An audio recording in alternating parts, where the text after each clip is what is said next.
Covid को लेकर alert सरकार। केंद्रीय स्वास्थ्य मंत्री ने कोविड की स्थिति और तैयारियों पर राज्यों के स्वास्थ्य मंत्रियों के साथ बुलाई बैठक। भारत बायोटेक के नेजल कोविड वैक्सीन को भी केंद्र सरकार की मंजूरी।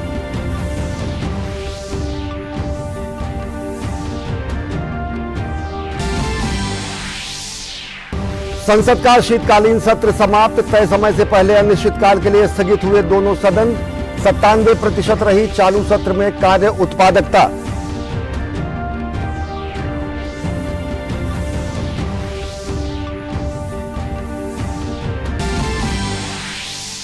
सिक्किम के जेमा इलाके में खाई में गिरा सेना का ट्रक। 3 जेसीओ और 13 सैनिकों सहित 16 जवानों की मौत।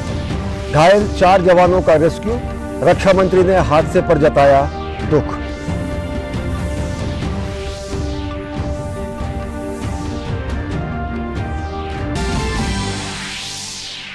काठमांडू की सेंट्रल जेल में बंद 19 साल से कैद चार्ल्स शोभराज रिहा। 1975 में अमेरिकी महिला की हत्या के जुर्म में मिली थी उम्र कैद की सजा।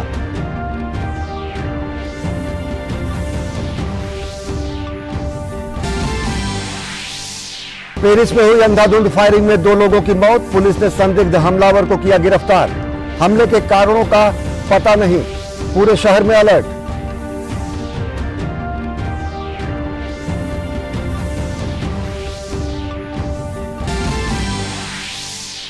आईपीएल के इतिहास में सबसे महंगे खिलाड़ी बने सैम करन। पंजाब किंग्स ने रिकॉर्ड 18.50 करोड़ की बोली लगाकर खरीदा।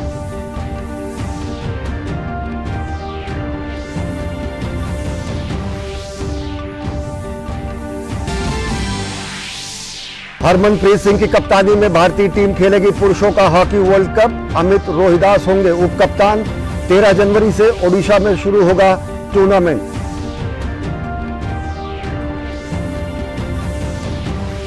नमस्कार, मैं हूं अश्विनी कुमार मिश्र। देखते हैं खबरों को विस्तार से। दुनिया के कुछ हिस्सों में कोविड-19 के बढ़ते मामलों के मद्देनजर देश में कोविड की स्थिति को लेकर सरकार पूरी तरह अलर्ट मोड में है। केंद्रीय स्वास्थ्य मंत्री मनसुख मांडविया ने राज्य के स्वास्थ्य मंत्रियों के साथ वीडियो कॉन्फ्रेंसिंग के जरिए बैठक की। इस बैठक में सभी राज्यों के स्वास्थ्य मंत्री मौजूद रहे।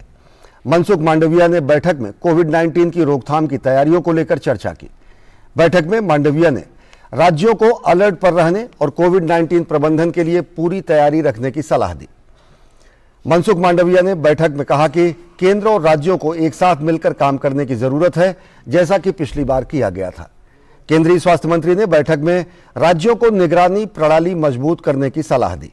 इसी के साथ उन्होंने राज्यों से कोरोना टेस्टिंग बढ़ाने और अस्पतालों में बुनियादी ढांचे की तैयारी करने को कहा।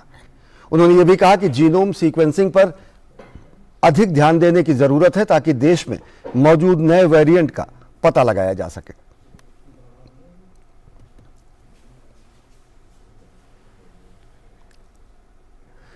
केंद्र सरकार ने कोरोना महामारी के खिलाफ जारी लड़ाई में नेजल वैक्सीन को मंजूरी दे दी है। नेजल वैक्सीन 2 डोज में दी जाएगी। नेजल वैक्सीन को कोविशील्ड और कोवैक्सीन लेने वाले दोनों लोग ले सकते हैं। साथ ही नेजल वैक्सीन बूस्टर डोज के तौर पर भी ली जा सकती है। फिलहाल निजी अस्पतालों में लोग नेजल वैक्सीन ले सकते हैं। भारत बायोटेक की नेजल वैक्सीन आज से कोविन प्लेटफॉर्म पर भी उपलब्ध हो गई है।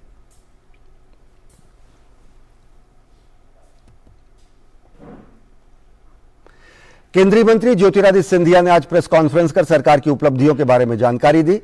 ज्योतिरादित्य सिंधिया ने कहा कि प्रधानमंत्री नरेंद्र मोदी की स्पष्ट सोच है, वन नेशन वन हेल्थ।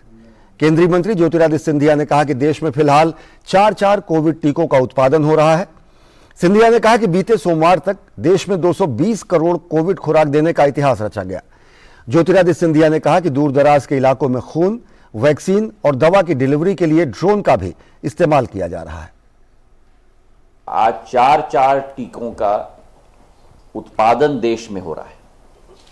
चाहे कोवैक्सीन की बात करें, कोविशील्ड की बात करें, ज़ाइकोवी डी की बात करें, कॉर्बेवैक्स की बात करें, चारों का उत्पादन आज भारत में हो रहा है।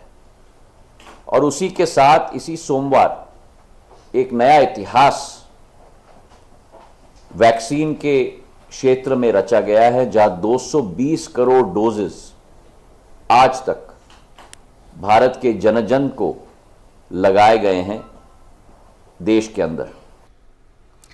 केंद्रीय शिक्षा राज्य मंत्री डॉक्टर सुभाष सरकार ने कहा कि प्रधानमंत्री नरेंद्र मोदी के नेतृत्व में केंद्र सरकार ने स्वास्थ्य क्षेत्र को भविष्य की चुनौतियों से निपटने के लिए तैयार किया है। आज नई दिल्ली में पत्रकारों से बातचीत करते हुए उन्होंने कहा कि लोगों को सस्ती और सर्वसुलभ स्वास्थ्य सेवाएं मुहैया कराना मोदी सरकार की सबसे बड़ी सफलता है। डॉक्टर सुभाष सरकार ने कहा कि सरकार ने आयुष्मान योजना के तहत 10.74 करोड़ गरीब परिवारों को प्रतिवर्ष 5 लाख रुपए का स्वास्थ्य बीमा मुहैया कराया है और अब तक 21.24 करोड़ आयुष्मान कार्ड जारी किए जा चुके हैं। If we think about the Ayushman Bharat Pradhan Mantri Jan Arogya Yojana, it is the world's largest health assurance scheme.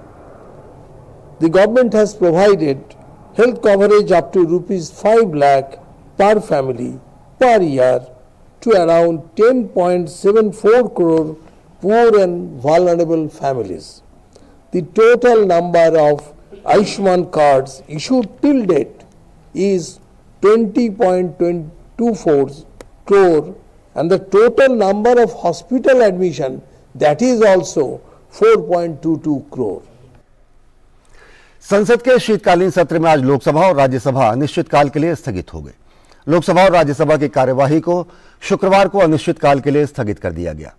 तय वक्त से हफ्ता भर पहले ही संसद के दोनों सदनों की कार्यवाही को अनिश्चितकाल के लिए स्थगित किया गया। संसद का शीतकालीन सत्र 7 दिसंबर को शुरू हुआ था। सदन की कार्यवाही को 29 दिसंबर तक प्रस्तावित किया गया था।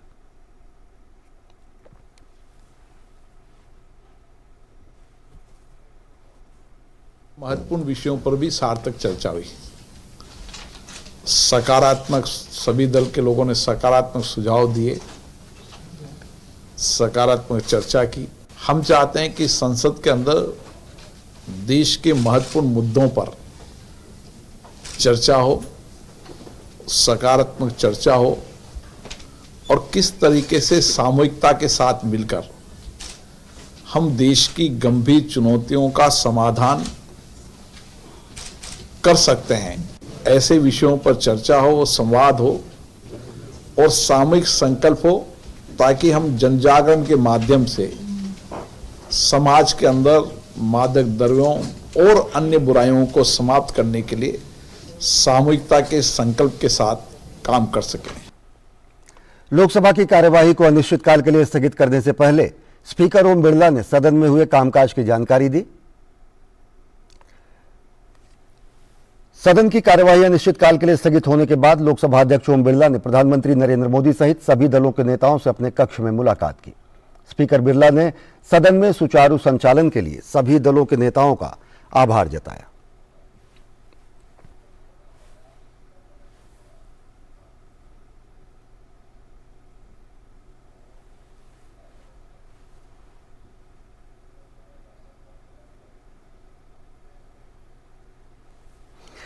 राज्यसभा भी आज अनिश्चितकाल के लिए स्थगित हो गया। सदन में शीतकालीन सत्र में हुए कामकाज के विषय में जानकारी देते हुए सभापति जगदीप धनखड़ ने कहा कि राज्यसभा में कुल 13 बैठकें हुई, जिसमें 64 घंटे 50 मिनट कामकाज हुआ और कुल उत्पादकता 102% रही। राज्यसभा ने 9 विधेयक पारित किए। सदन में 20 घंटे चर्चा हुई और 160 सदस्यों ने चर्चा में हिस्सा लिया।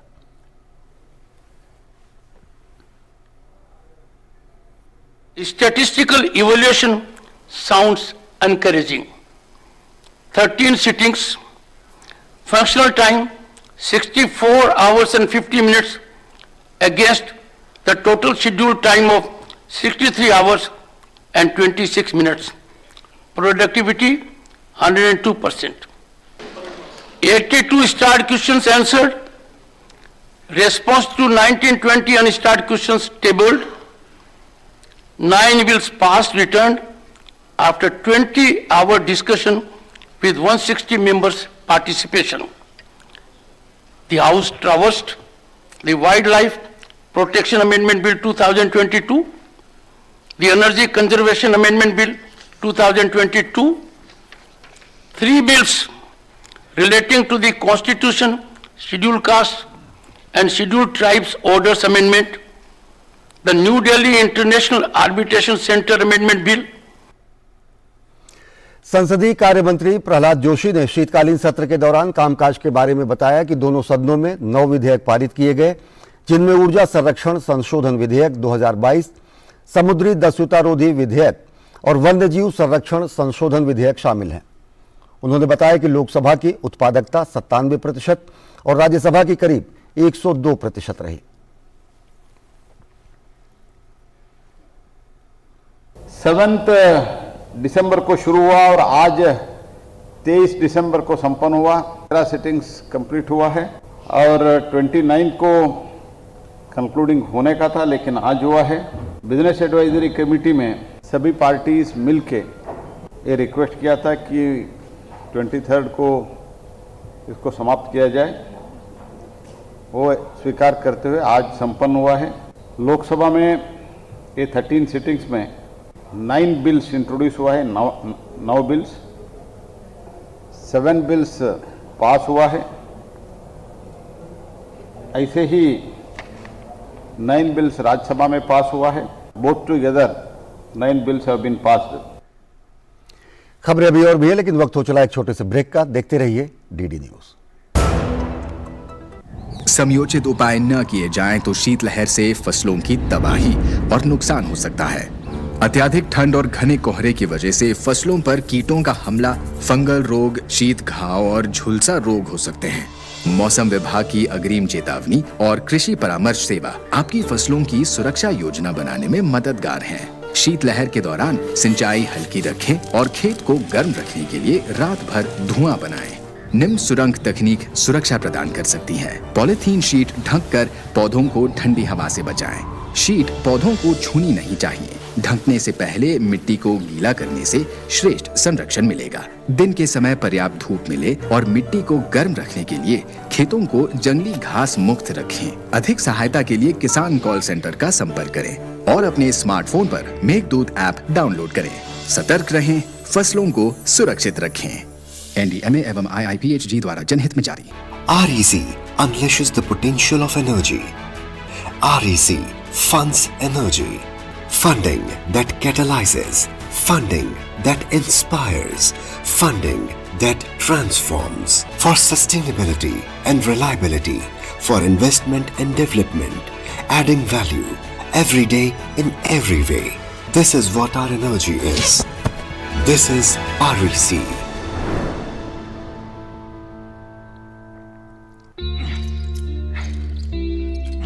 Got it.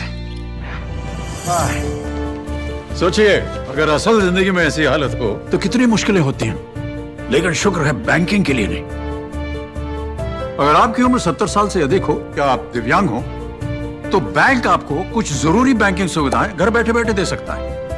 RBI कहता है, जानकार बनिए, सतर्क रहिए।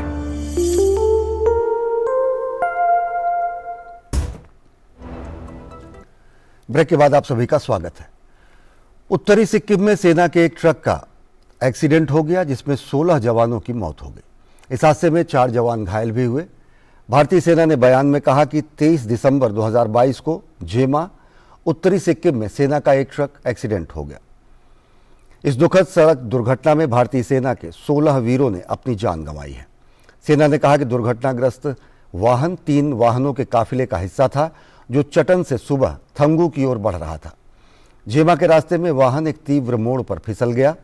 सेना के मुताबिक बचाव अभियान तुरंत शुरू किया गया और 4 घायल सैनिकों को हवाई मार्ग से निकाला गया।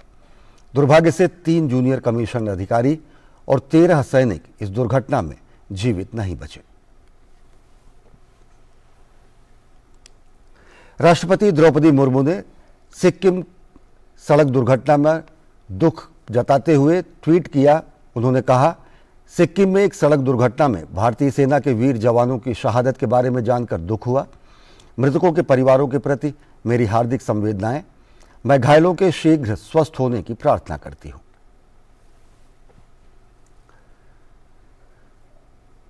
सिक्किम में हुए सड़क हादसे पर प्रधानमंत्री नरेंद्र मोदी ने दुख जताया है। पीएमओ ने ट्वीट करते हुए लिखा, सिक्किम में सड़क दुर्घटना में हमारे वीर जवानों की शहादत से आहत हूं। शोक संतप्त परिवारों के प्रति मेरी संवेदना। घायलों के जल्द स्वस्थ होने की कामना करता हूं।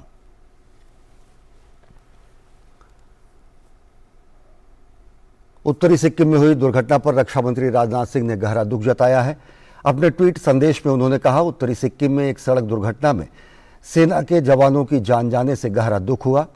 राष्ट्र उनकी सेवा और प्रतिबद्धता के लिए हृदय से आभारी है। शोक संतप्त परिवारों के प्रति मेरी संवेदनाएं। जो लोग घायल हुए हैं उनके शीघ्र स्वस्थ होने की प्रार्थना। पाकिस्तान की ओर से भारत के खिलाफ साजिश रचने के मामले में नेशनल इन्वेस्टिगेशन एजेंसी NIA जांच में जुटी है। इस बीच जांच एजेंसी ने जम्मू कश्मीर के इलाकों में छापेमारी की। जानकारी के मुताबिक NIA ने जम्मू कश्मीर में 16 से 17 जगहों पर रेड की है। जम्मू में एक जगह और बाकी रेड श्रीनगर में की जा रही है। भारत के खिलाफ अलग अलग हथकंडे अपनाकर यहां खून खराबा फैलाने के आरोप में जिन लोगों के नाम सामने आए हैं, NIA की टीम उन्हीं लोगों के घरों पर छापेमारी कर रही है। नेशनल इन्वेस्टिगेशन एजेंसी ने इससे पहले अक्टूबर महीने में भी जम्मू कश्मीर में कई जिलों में छापेमारी की थी। जांच एजेंसी ने जम्मू, श्रीनगर, पुलवामा, राजौरी, पुंछ, बड़गाम, शोपियान सहित कई ठिकानों की तलाशी ली है। जम्मू कश्मीर में अल हुडा एजुकेशनल ट्रस्ट की संदिग्ध गतिविधियों और टेरर फंडिंग से संबंधित मामलों को लेकर यह कार्रवाई हुई थी। NIA के अधिकारियों ने पुलिस और CRPF के साथ मिलकर ट्रस्ट से जुड़े लोगों के घरों की तलाशी ली।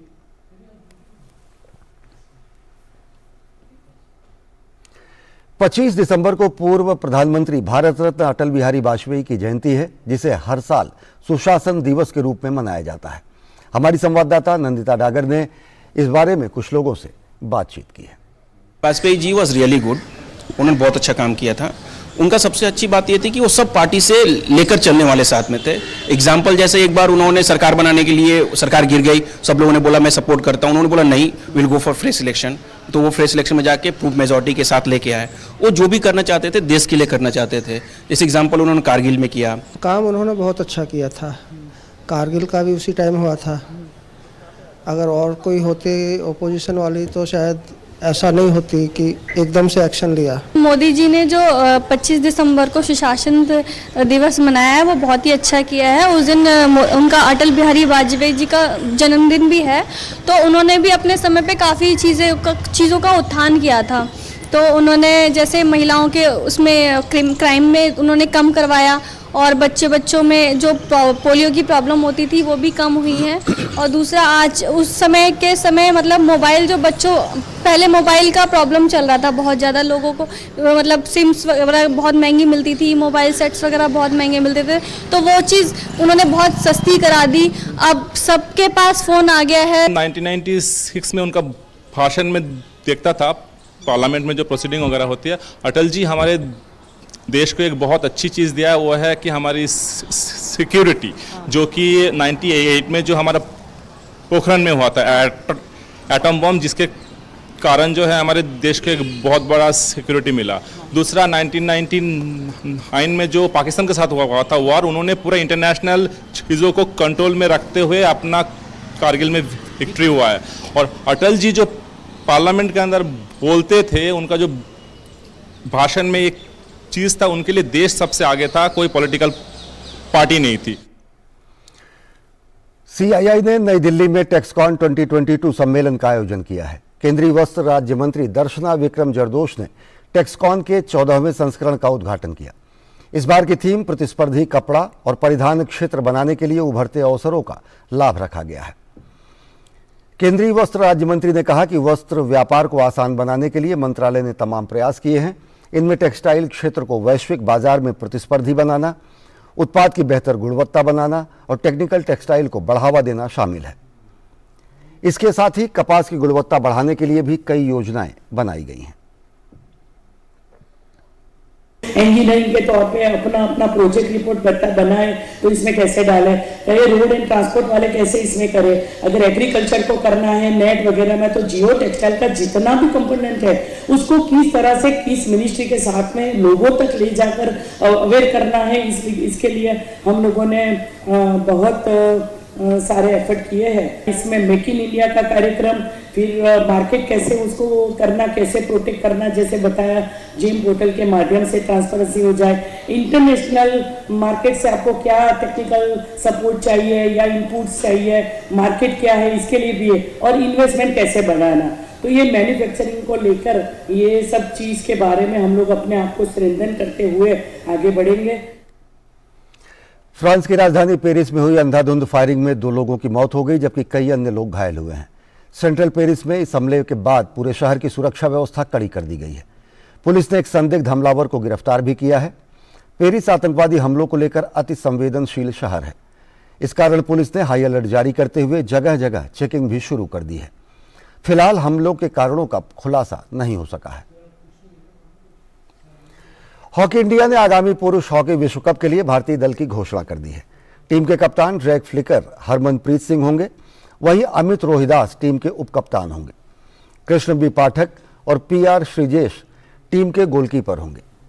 पीआर श्रीजेश अपना 4था विश्व कप खेलेंगे, वहीं भारत में ये उनका 3रा विश्व कप होगा। डिफेंस की बागडोर कप्तान हरमनप्रीत सिंह, उपकप्तान अमित रोहिदास, सुरेंद्र कुमार, वरुण कुमार, जर्मनप्रीत सिंह और नीलम संजीव के हाथों में होगा। मिडफील्ड में युवा विवेक सागर की वापसी होगी, जिन्होंने हाल ही में टखने की चोट के चलते ऑस्ट्रेलिया के दौरे में हिस्सा नहीं लिया था। उनके साथ मिडफील्ड में मनप्रीत सिंह, हार्दिक सिंह, नीलकांत शर्मा, शमशेर सिंह और अनुभवी आकाशदीप सिंह रहेंगे। फॉरवर्ड लाइन में मनदीप सिंह, ललित कुमार उपाध्याय और युवा अभिषेक और सुखजीत सिंह रहेंगे। राजकुमार पाल और जुगराज सिंह को विकल्प के तौर पर रखा गया है। पुरुष हॉकी विश्व कप जनवरी में भुवनेश्वर राउरकेला में खेला जाएगा। भारतीय टीम पूल डी में है। पूल डी में इंग्लैंड, स्पेन और वेल्स हैं। भारतीय टीम अपने अभियान की शुरुआत 13 जनवरी को स्पेन के खिलाफ राउरकेला में करेगी। इंडियन प्रीमियर लीग के आगामी सीजन के लिए आज कोच्चि में खिलाड़ियों की नीलामी की गई। सैम करन आईपीएल के इतिहास में सबसे महंगे बिकने वाले खिलाड़ी बन गए हैं। सैम करन को पंजाब किंग्स ने 18.5 करोड़ रुपए में खरीदा। इंग्लैंड के हैरी ब्रुक के लिए भी जमकर बोली लगी। सनराइजर्स हैदराबाद ने हैरी ब्रुक को 13.25 करोड़ रुपए में खरीदा। बेन स्टोक्स को चेन्नई सुपर किंग्स ने 16.25 करोड़ रुपए में नीलामी में खरीदा। कैमरन ग्रीन को मुंबई इंडियंस ने 17.5 करोड़ रुपए में खरीदा। जेसन होल्डर को राजस्थान रॉयल्स ने 5.75 करोड़ रुपए में खरीदा। मयंक अग्रवाल को सनराइजर्स हैदराबाद ने 8.25 करोड़ रुपए में खरीदा।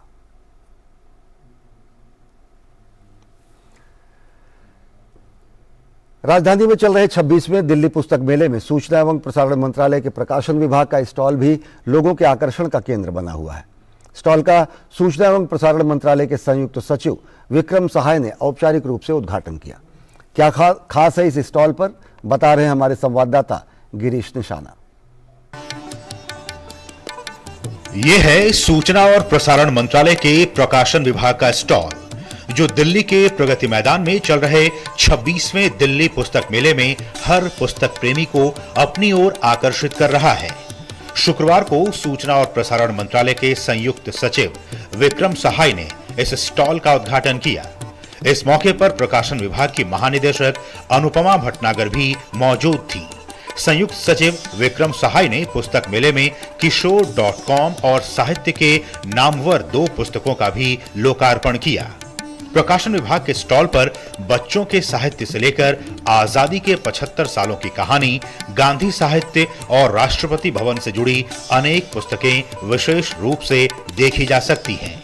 बुक फेयर का हमारा थीम जो है आज़ादी का अमृत महोत्सव है और उसके लिए हम हमने अपना स्पेशल कलेक्शन यहाँ लगाया है, जिसमें untold stories of freedom struggle from north east और श्री अरबिंदो जी की भी किताबें हैं। इसके अलावा माननीय प्रधानमंत्री जी के स्पीचेस का भी पूरा संकलन है हमारे यहाँ। राष्ट्रपति जी के और उपराष्ट्रपति जी के भी स्पीचेस और राष्ट्रपति भवन की जो पुस्तकें हैं उनका हमारे पास पूरा कलेक्शन है। बिल्डर ऑफ मॉडर्न इंडिया, ये हमारी एक सीरीज़ है जिसमें कि जिसका कि हमारा बहुत ही लोकप्रिय सीरीज़ है, उस पर हमने बुक्स लगाई है। गांधीयन लिटरेचर पे हम लोग ने बुक्स यहाँ डिस्प्ले करी है और बाल साहित्य में हम लोग की बहुत ही पुस्तकें बहुत लोकप्रिय हैं, तो उसका भी हम लोगों ने बहुत बड़ा संकलन लगाया है। पुस्तक मेले में प्रकाशन विभाग कला, इतिहास, संस्कृति, मशहूर लोगों की जीवनी, बाल साहित्य, विज्ञान और प्रौद्योगिकी सहित विभिन्न महत्वपूर्ण विषयों पर पुस्तकें प्रदर्शित कर रहा है। यहाँ राष्ट्रपतियों और प्रधानमंत्रियों के चुनिंदा भाषणों का संग्रह भी देखने को मिल रहा है। 26वें दिल्ली पुस्तक मेले में सूचना और प्रसारण मंत्रालय के प्रकाशन विभाग का स्टॉल भी आकर्षण का केंद्र बना हुआ है। अगर आप भी इस पुस्तक मेले का दीदार करने आ रहे हैं तो ये स्टॉल देखना ना भूलें। यहाँ पुस्तकों पर 10 से लेकर 90% तक छूट भी प्रदान की जा रही है। कैमरामैन अजय कुमार और सन्नी काल्ला के साथ गिरीश निशाना, डीडी न्यूज, दिल्ली। तो हिंदी समाचारों के इस बुलेटिन में फिलहाल इतना ही। देश और दुनिया की ताज़ा तरीन खबरों के लिए देखते रहिए डीडी न्यूज़। नमस्कार।